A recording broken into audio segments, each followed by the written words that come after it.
I hope you're having a wonderful day. Mac here. This is day 2 of our Scotland adventure. And listen, we're starting out a little slower today. I actually changed the entire plan. Today we were supposed to go to the Royal Highland Show, but I woke up late. I was burnt out from that drive up yesterday, about 10 hours of drive, and I had a wonderful time yesterday, but it just took too much out of me. I said, let's rebook the Highland Show and let's spend a day just exploring this little region right here. We're in the East Neuk of Fife. So let's just explore this little area. We're going to hang out in some of these little coastal villages, explore some of this local scenery. There's so much to see. You don't always have to go to the big cities or to the big events to find it.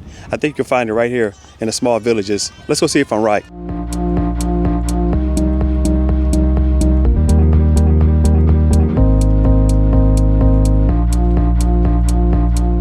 We're going to start day 2 here in St. Monans. It's a beautiful little village right along the coast, and it's low tide, so we're getting to see all of the nature that's exposed. It smells very aggressive. It's a little bit of rain coming in. I think it's going to rain a lot more today, but right now it's not that bad. You have sun on one side, rain on the other, but there's a little church down here along the coast. We just want to explore as much of this as we can, and we're going to work our way down the coastline.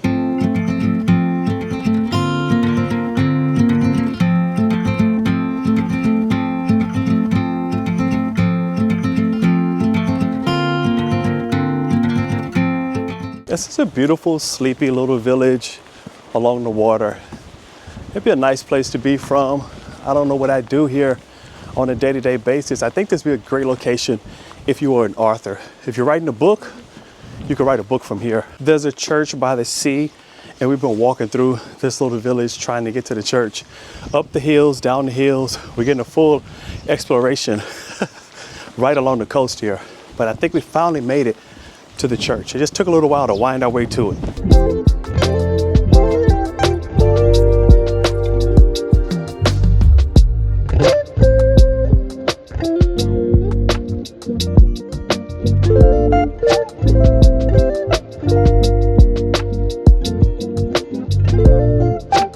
Now this location has ended up being great for views. I love the coastal views, magnificent. Food, not so much. We found one little cafe so far.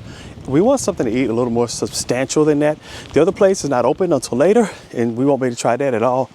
So we'll keep hunting down the coast and see what we come up with next. It's been fascinating to learn the history of these tidal pools, how they were evolved and where they came from. The North Sea is very treacherous. It's hard to swim in. It's cold and it's aggressive. But with these tidal pools, you could swim safely in salt water. Now, in the 1800s, swimming in these tidal pools were all the rage. There was reported to have health benefit to it, which I can see the benefit of health. Swimming in that, let's say you don't bathe on a regular basis, because, you know, it's the 1800s.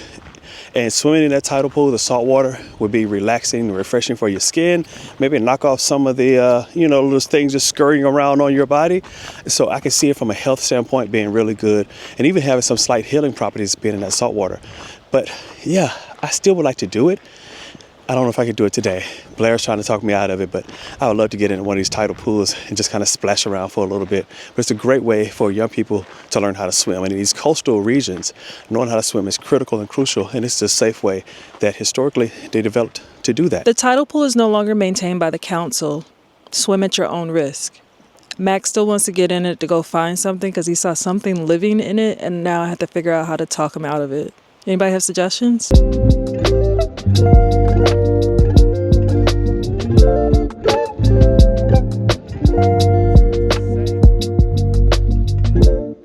Handmade chocolates and artisan cafe in East Neuk of Fife. 7 days, 10 a.m. to 5 p.m. So we stopped by the Picton Chocolate Company. I wanted to get some chocolate, but then I saw that they have a nice little cafe here as well, and Blair wanted a BLT. Next thing you know, we're sitting down, going to get a little bit to eat. But I'm also going to buy chocolate. They have chocolate up front, and I love chocolate. And it's supposed to be made local chocolate, so with some of the local sea salt in it, that's going to be really a treat.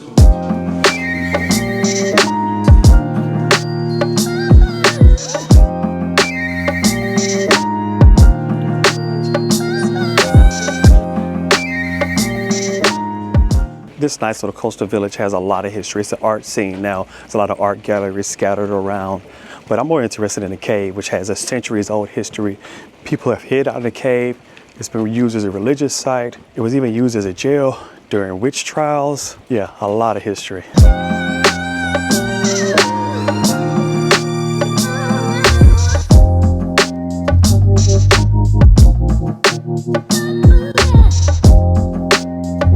Good job, Matthew. What's the name of the cave? St. Philins!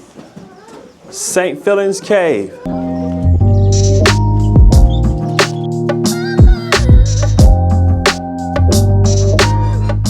It's really interesting if you think about the fact that you come into life knowing nothing. There's a few basic instincts, but you don't know anything. Nothing. Everything you know, you learned. Everything you know, you learned. Think about that. There's a lot of facts, details, dates, names, places, people, objects, processes, everything you know, you learned. And I'm walking with the kids here and I'm recognizing that there's a lot of things about this whole process, about how fishing works, how these boats operate, how the food is gathered and collected and delivered to them to be on a plate that they don't know. And I'm having to teach them because everything that you know, you learned. And in this case, I'm trying to teach. What are they? Crab traps. This is how you catch crabs. Where do the crabs go in them at? Multiple places, right? You can see that trap has multiple places they go in and they can't get out on their own. But that's for crabs. There's this beautiful statue here with a mother and her child, and she's looking out, and the mother looks very distressed because you can imagine every day your husband, a fisherman, he goes out and he fishes the North Sea. This is a dangerous and treacherous stretch of water. So every day they go out, but you don't know if they're going to come back. Every year, these little fishing villages will lose a few fishermen.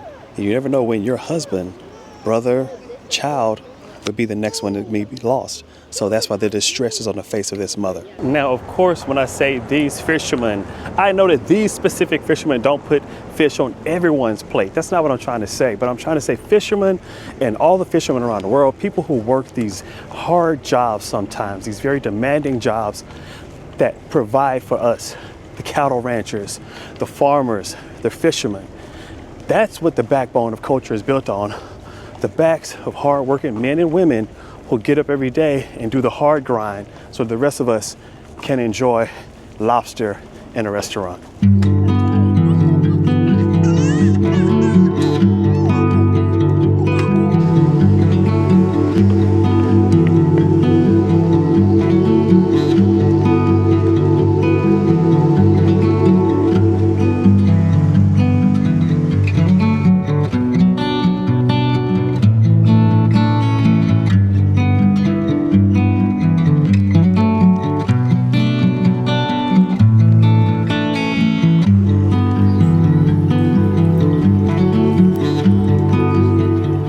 And I'm pretty sure that's a tour group right now heading out, and we'll be dressed like that pretty much tomorrow, the exact same, pretty much the same weather conditions as today, but we'll be heading out to go see some puffins as well. We've been working our way down the coast all day long. When we started out, tide was out and you can see the bottom of all of these little bay areas, but now the tide is in, boats are moving around, it's so much more active. This morning it was not active, but now there are boats and people, everything is just kind of in action. I love the fact that the locals don't seem fazed at all by the rain. The rain is putting a damper to me on what the experience is like, but for them, it's nothing. Not even breaking out a raincoat. Definitely not an umbrella, not for this little misting rain.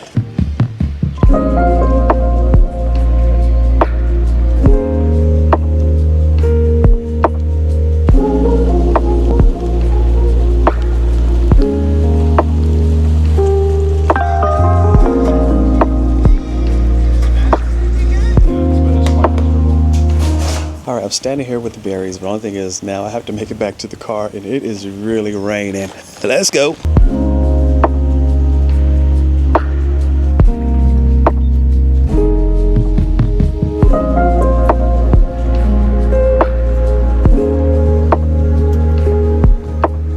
I made it down to the Krill Harbor. I worked my way down in here. I was a little concerned about bringing my vehicle in here, but we did make it in here. They're going to have a festival here on the 40th anniversary, July the 22nd through August the 1st. Children and families all invited. Blair thought the sign of a car falling into the water was pretty funny, but then it scared me, so I didn't get too close to the water. These little chains here wouldn't stop your car from going in. And you know what? If there's a sign, that means that at some point someone must have done it. Someone drunkenly, forgetfully, unfortunately, probably drove a car into this harbor and then it had to be fished out.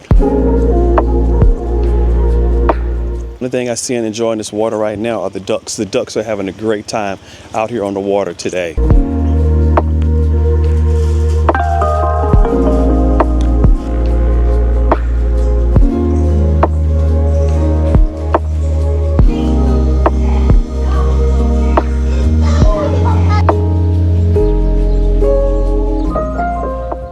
Made it back to the Airbnb. So far, I think it's been a pretty good day. The only problem we have is every restaurant we found had a special clause to it, meaning only open on Saturdays, only open between the hours of 5 and 7:30, only open on the last Thursday of the month or the first Friday of the month, but not on the second or the third Friday of the month, and only during a full moon.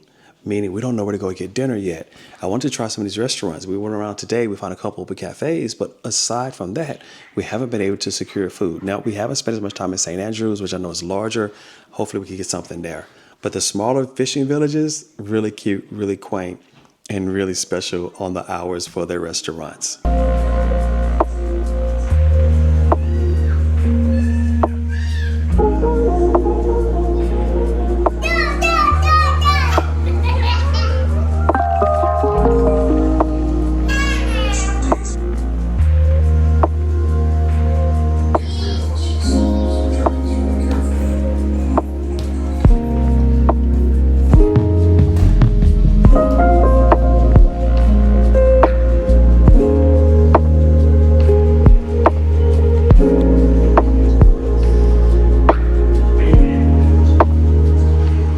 The cave was really an unexpected surprise. I was not expecting it to be that big.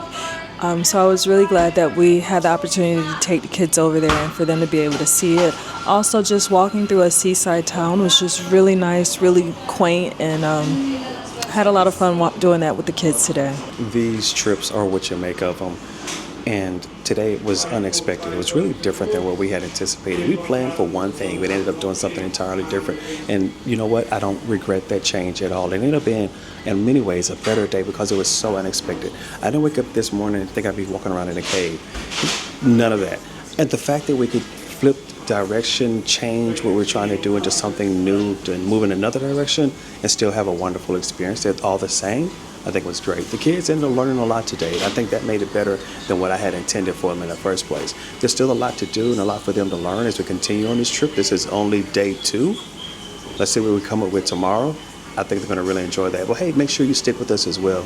We're going to continue to be out here having a lot of fun up in Scotland for the next, I think, 6 or 7 days or so, and it'll be a lot of fun. I want you to come along with us, so be sure to like and subscribe, follow along with this video, or follow along with this travel, because we love going places. We love to have you along with us.